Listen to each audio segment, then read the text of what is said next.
दोस्तों, रिलायंस पावर की बात करें तो स्टॉक के अंदर फ्राइडे को 1% के आसपास की गिरावट देखने को मिली। लेकिन ये गिरावट का सिलसिला है जो लगातार चल रहा है। काफ़ी दिनों से अगर आप देखें तो रिलायंस पावर में गिरावट हो रही है और इसके पीछे सबसे बड़ा रीज़न है पुराने मामले। अनिल अंबानी के ऊपर शिकंजा कस रहा है, ईडी ने उनको समन भेजा है। और ऐसे में अब क्या संभावना बन रही है, क्या अनिल अंबानी मुसीबतों में फँसने वाले हैं? और आखिर रिलायंस पावर, रिलायंस इंफ्रा की सेहत में भी क्या उसका कुछ गलत असर होगा? समझने की कोशिश करेंगे इस वीडियो के माध्यम से। जो लेटेस्ट रिपोर्ट है वो क्या कह रही है? वैसे तो रिलायंस पावर बहुत मजबूत कंपनी है। कंपनी का बिज़नेस लगातार ग्रो कर रहा है, कंपनी प्रॉफिट में भी है और कंपनी कर्ज मुक्त भी हो चुकी है। तो क्या आने वाले समय रिलायंस पावर फिर बेहतर कर पाएगा? जानने की कोशिश करेंगे इस वीडियो के माध्यम से। लेकिन फ्रेंड्स, उससे पहले अगर आप पहली बार हमारे चैनल पे आए तो चैनल को सब्सक्राइब कर दीजिए, एक बेल आइकॉन दबा दीजिए ताकि जब भी नया वीडियो बने पहला नोटिफिकेशन आपको मिले। वीडियो पसंद आए तो लाइक से जरूर कीजिए। चलो फ्रेंड्स, वीडियो स्टार्ट करते हैं। मैं हूँ आपका दोस्त एस बी दवे और हमारे अपने चैनल ऑनलाइन कमाई में आपका बहुत बहुत स्वागत है। सबसे पहले रिलायंस पावर के कारोबार की बात हो, 38.90 पर क्लोजिंग देखने को मिली, जहाँ पे 1.07% की गिरावट है। अब आप ये देख सकते हो कि स्टॉक गिरावट की चपेट में लगातार नीचे आ रहा है। 76 तक पहुंचा था। आप देखें पिछली बार तेजी के दौर में वो स्टॉक इस समय 38 पर आ गया है। आप समझ सकते हो ये गिरावट का सिलसिला चल रहा है। लेकिन भरोसा अभी भी बना हुआ है क्योंकि रिलायंस पावर एक मजबूत कंपनी है और इसका आईपीओ आप देख सकते हो कि 2008 में जब आया था, आपको पता होगा, उसके आईपीओ की प्राइस ही 400 के ऊपर थी और अभी भी इसकी फेस वैल्यू 10 रुपीज़ है। तो ये जो स्टॉक 2008 में 400 के आसपास जिसकी वैल्यूएशन रखी गई थी, वो स्टॉक इस समय 38 के आसपास है। यानी आने वाले समय ये फिर पॉजिटिव करता हुआ दिखाई दे सकता है। अब आप देख सकते हो कि गुरुवार को 39.32 पर क्लोजिंग थी और पॉजिटिव शुरुआत हुई 39.99 पर यही दिन भर का हाई बना। यहाँ से गिरावट का सिलसिला शुरू हो गया, स्टॉक आ गया नीचे। तो आप देख सकते हो कि कंपनी में कोई कमी नहीं है।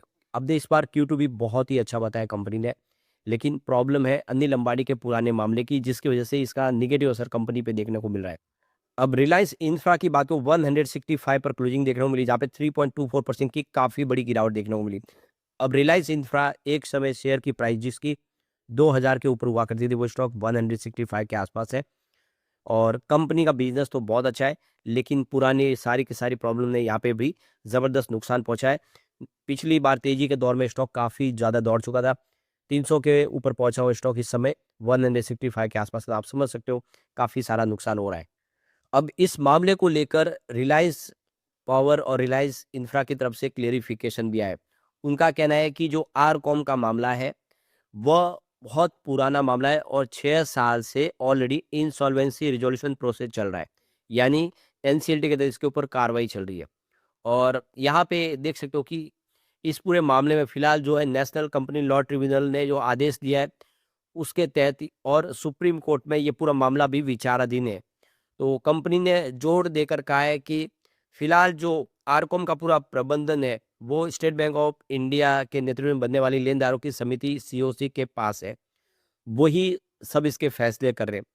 और साथ में ये स्पष्ट भी किया कि अनिल धीरूभाई अंबानी किसी भी तरह से रिलायंस कम्युनिकेशन से जुड़े हुए नहीं है।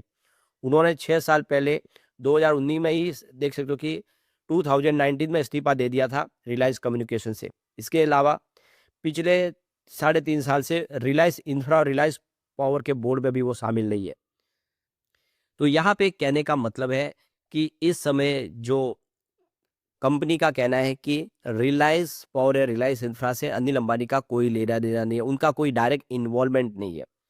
इसीलिए ये कंपनियाँ अपने हिसाब से काम कर रही है और अनिल अंबानी की जो सारी प्रॉब्लम है, उसका डायरेक्टली इस समय कोई लेना-देना रिलायंस पावर, रिलायंस इंफ्रा से नहीं। तो आप देख सकते हो कि गुरुवार के दिन यहाँ पे अनिल अंबानी की रिलायंस ग्रुप की जो कंपनी आरकॉम, उसके खिलाफ मनी लॉन्ड्रिंग जांच के हिस्से के रूप में 1452 करोड़ रुपीज़ की जो उनकी संपत्ति थी, उसको अटैच कर लिया है, जब्त कर लिया है। तो ये देख सकते हो कि नवी मुंबई में जो धीरूभाई अंबानी नॉलेज सिटी है और जो मिलेनियम बिजनेस पार्क है, उसकी कई जो इमारत है पुणे और चेन्नई और भुवनेश्वर में, उनको यहाँ पे देख सकते हो कि कंपनी ने ईडी की तरफ से यहाँ पे उसको जब्त किया जा रहा है। तो ये एजेंसी के मुताबिक ये सारी जो प्रॉपर्टी है वो आरकॉम की है। तो मनी लॉन्ड्रिंग का मामला है जिसमें 8,997 करोड़ की जो प्रॉपर्टी ऑलरेडी जब्त कर ली है। तो ईडी ने आरोप लगाया है कि समूह की कंपनियों ने 2010 से लेकर 2012 के बीच में विदेशी ऋणदाताओं से ऋण लिया था और उनके जो पैसे 40,185 करोड़ अभी बकाया है और ये सारा पैसा जो है इसमें घालमेल किया गया है, मनी लॉन्ड्रिंग की गई है। अब इन सारी मुसीबतों से निकलने के रास्ते तलाश रही है रिलायंस पावर, रिलायंस इंफ्रा। तो रिलायंस पावर ने एक बड़ा फैसला किया। देखिए 19 नवंबर को ही उन्होंने अपने जो टोटल मैनेजमेंट को कंट्रोल करने के लिए बोर्ड ऑफ मैनेजमेंट बनाया, यानी बीओएम बना दिया है। इसकी गठन की मंजूरी दी है। बीओएम में जो सीईओ और जो ऊपर के जो अधिकारी होंगे वो होंगे और कंपनी के कामकाज पे ध्यान देंगे। तो इससे आने वाले समय किसी प्रकार की और कोई मैनेजमेंट गलती ना करे, उसके ऊपर निगरानी रखने के लिए एक बीओएम का गठन कर दिया गया है। यानी जो पहले गलतियाँ हुई है वो वापस ना हो, इसकी कोशिश की जा रही है। और आप देखें तो इस समय जो रिलायंस पावर, रिलायंस इंफ्रा में लगातार गिरावट का सिलसिला जारी है। रिलायंस पावर में आप देख दो कि बहुत सारी गिरावट हुई है और यहाँ तक कि रिलायंस इंफ्रा में भी बहुत ज़बरदस्त गिरावट हुई है। तो ऐसे में अब यहाँ पे समझ सकते हो कि फैसले किए जा रहे हैं ताकि जो प्रॉब्लम पहले हुई है वो वापस ना हो, इन कंपनियों को मजबूती से आगे बढ़ाएं, क्योंकि बिजनेस तो बहुत ही शानदार है, कंपनियां प्रॉफिट में भी है, लेकिन सारी की सारी प्रॉब्लम है वो पुराने मामलों की। तो अब यहाँ पे अनिल अंबानी अपनी इन सारी कंपनियों को बचाने के लिए पूरी कोशिश करे, इसलिए वो इन कंपनियों से दूरी बना रहे। तो ये देख सकते हो कि जो जाँच में उनके नाम निकल के आ रहे हैं, एजेंसियों का शिकंजा अनिल अंबानी पे कस रहा है।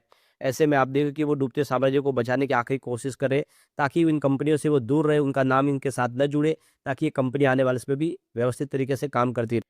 तो ये देख सकते हो कि फिलहाल ईडी और सेबी की लगातार जाँच चल रही है और अनिल अंबानी अपने कंपनी के बोर्ड और प्रबंधन से दूर होना इस बाज़ार और निवेशकों के लिए एक बड़ा संकेत है।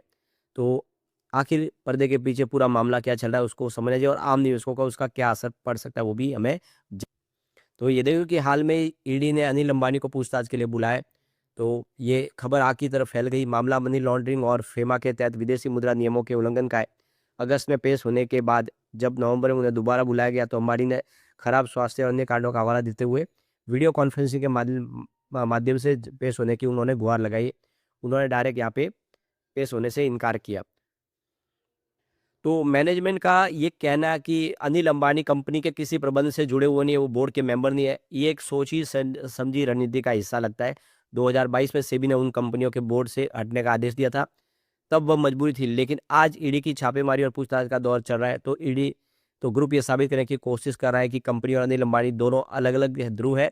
मकसद साफ है कि प्रमोटर की व्यक्तिगत कानूनी मुश्किलों से जो आँच है वो कंपनी पे नहीं आनी चाहिए, उसकी कीमतों पे प्राइस में गिरावट नहीं होनी चाहिए। इसीलिए कोशिश जारी है कि अनिल अंबानी को कंपनियों से अलग बताया जाए, जिसका संबंध कंपनी से ना हो, ताकि आने वाले समय कंपनियों को मुसीबत झेलनी ना पड़े। तो अब सवाल निकल के आता है कि अनिल अंबानी फिर से निवेशकों का भरोसा जीत पाएगा? रिलायंस पावर, रिलायंस इंफ्रा में अगर आप देखें तो कंपनियां इस समय कर्ज मुक्त हो गई, स्टैंड अलोन आधार पे कंपनियां कर्ज मुक्त है। दूसरी तरफ प्रमोटर की इस समय इमेज पे दाग लग चुका है, तो बाजार में इस समय इसका सीधा असर देखने को मिल रहा है।